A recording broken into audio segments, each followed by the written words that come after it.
Have you ever wondered why some decisions feel so natural and effortless, like your mind is on autopilot, while other decisions feel like a grueling mental tug-of-war? It's as if two very different minds are working within you, each with its own way of understanding the world. Well, this isn't just a wild theory. Psychologist and Nobel laureate Daniel Kahneman, in his groundbreaking book, Thinking Fast and Slow, explains that our brains actually operate with two distinct systems of thought, which often pull us in opposite directions when making choices. Imagine being able to recognize these two systems as they operate, understanding when they're helping and when they might be steering you off course. What difference would that make in your life? From handling everyday choices like managing your time to making critical, high-stakes decisions about career moves or investments, mastering these systems could be the key to living with greater confidence and clarity. If the idea of getting more control over your mind resonates with you, hit that subscribe button. Here on this channel, we break down the most powerful ideas in psychology and self-improvement to help you grow into the person you want to be.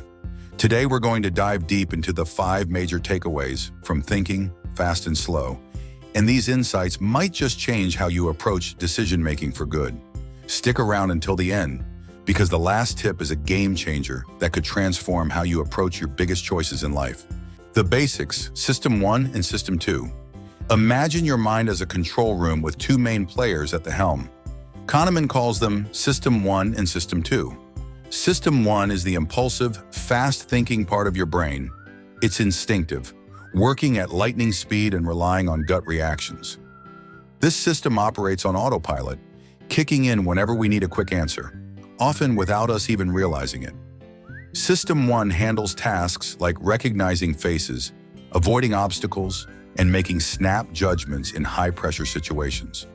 In a way, it's like that friend who blurts out the first thing that comes to mind without pausing to think. Then there's System 2, the slower but more deliberate side of your mind. System 2 carefully considers all the options, analyzes the situation, and arrives at a thoughtful decision. It's the rational part of you that kicks in when things get complicated, like when you're solving a math problem or making a major financial decision. Think of it as a wise observer who takes a step back, weighs every detail, and only steps in when System 1 can't handle the load. The problem? System 1 often takes the wheel when System 2 should be in charge, leading to snap judgments that aren't always right. Kahneman's research reveals that we're often less rational than we think. We believe we're acting with careful thought, but we're actually on autopilot most of the time, relying on quick, subconscious responses. By understanding how these two systems operate, you can start recognizing which system is driving your decisions and learn to intervene before making impulsive choices. Picture a situation where you're at a restaurant, feeling hungry, and you quickly order a burger because it sounds satisfying. But if you paused and let System 2 step in, maybe you'd choose something healthier that aligns better with your long-term goals. Knowing which system is in control could make all the difference in choices that impact your well-being over time. Priming, the subtle influences that shape our actions. Let's move on to something that might surprise you. The power of priming. Priming is when a subtle cue or piece of information influences your behavior or decisions, often without you even realizing it. Ever had a song stuck in your head that lifted or soured your mood for the rest of the day? That's priming in action. It's like planting a seed that affects how you interpret and react to everything that follows. Kahneman shares a fascinating example of priming in a wine store experiment.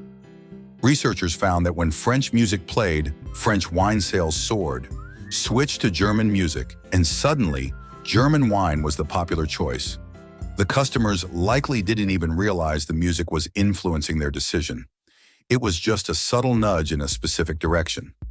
This can happen in your everyday life too. The environment around us often primes our mood and our choices in ways we barely notice. Here's a challenge. Try setting up positive primes in your life, especially in the morning. Display objects that spark joy or gratitude, like family photos, an inspirational quote, or even a piece of art that uplifts you. These small but meaningful touches can subtly influence your mindset, helping set the tone for a more positive day. You may find that these primes help you make better choices throughout the day, simply because you've created a supportive atmosphere around you. Loss aversion. Why we fear losing more than we value winning. Let's talk about loss aversion, a bias that impacts nearly everyone. Imagine someone offers you a game where you flip a coin. If it's heads, you win $10,000, but if it's tails, you lose $10,000. Would you play? Most people would say no, even though the potential for gain matches the risk of loss. Why? Kahneman's research explains that we're wired to feel losses more deeply than equivalent gains. This is called loss aversion, and it means that losing hurts us far more than winning makes us happy. Think about how often you've avoided an opportunity simply because the risk felt too high. Maybe it was a career move you hesitated to take, a creative project you wanted to start, or an investment that seemed promising. Loss aversion often keeps us from pursuing goals that might pay off in the long term because we're so focused on avoiding short-term pain. Here's a practical tip for dealing with loss aversion. Try reframing your perspective. Instead of only thinking about what you might lose, ask yourself what you might gain over the long term. Imagine the growth, experiences, or financial gains you could enjoy if the risk paid off. This mindset shift can help you take more calculated risks, pushing you toward opportunities for growth. In the world of investing, loss aversion can be particularly crippling. People often hold on to poorly performing stocks for too long simply because selling would mean admitting to a loss.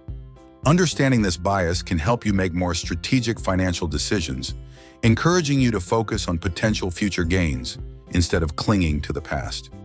The sunk cost fallacy, the trap of too much invested to quit.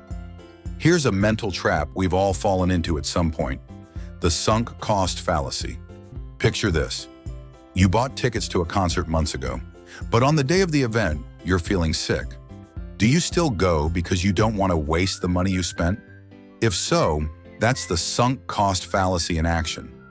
It's our tendency to keep investing in something, whether it's time, money, or effort, simply because we've already put so much into it, even if it no longer serves us. This doesn't just apply to small things like concert tickets. Think of someone who keeps pouring money into a failing business, or someone who stays in an unhappy relationship because they've invested too much to quit. We tell ourselves we can't let go because of what we've already invested, but that investment is gone. Holding on just means we're sacrificing future potential. If this sounds familiar, try a different approach. Next time you're faced with a choice that involves a sunk cost, ask yourself, if I were starting fresh, would I make the same decision? If the answer is no, consider letting it go. You'll find that releasing yourself from the sunk cost fallacy opens up possibilities for new growth and fulfillment.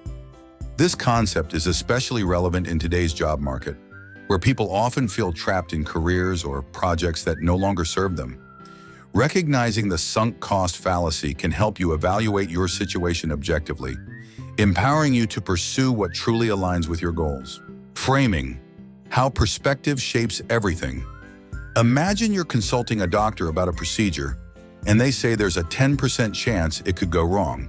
This sounds unsettling, right? But what if they framed it differently and said there's a 90% chance it will go just fine? It's the same statistic, yet it feels completely different. This is framing in action, a subtle but powerful way that the presentation of information affects our decisions. Kahneman found that framing impacts nearly every choice we make. Advertisers use this all the time. Think about products labeled 95% fat-free. It sounds appealing, right? If it were labeled contains 5% fat, you might feel differently, even though it's the exact same information. Understanding how framing influences us is crucial to making more informed decisions. The next time you're faced with a decision, try rephrasing the options in different ways to see if your perception changes.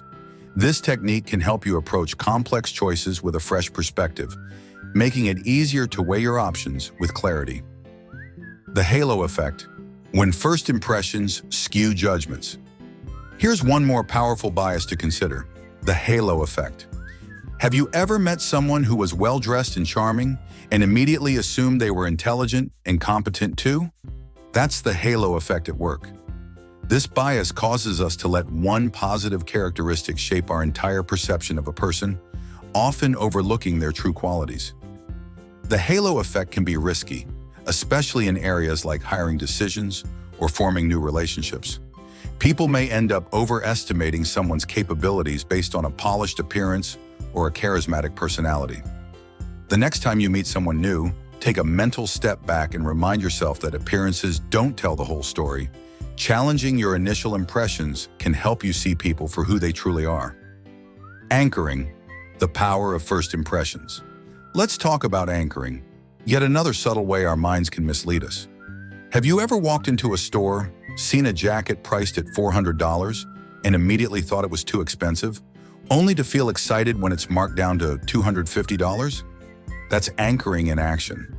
Anchoring happens when we rely heavily on the first piece of information we see, using it as a reference point for future judgments.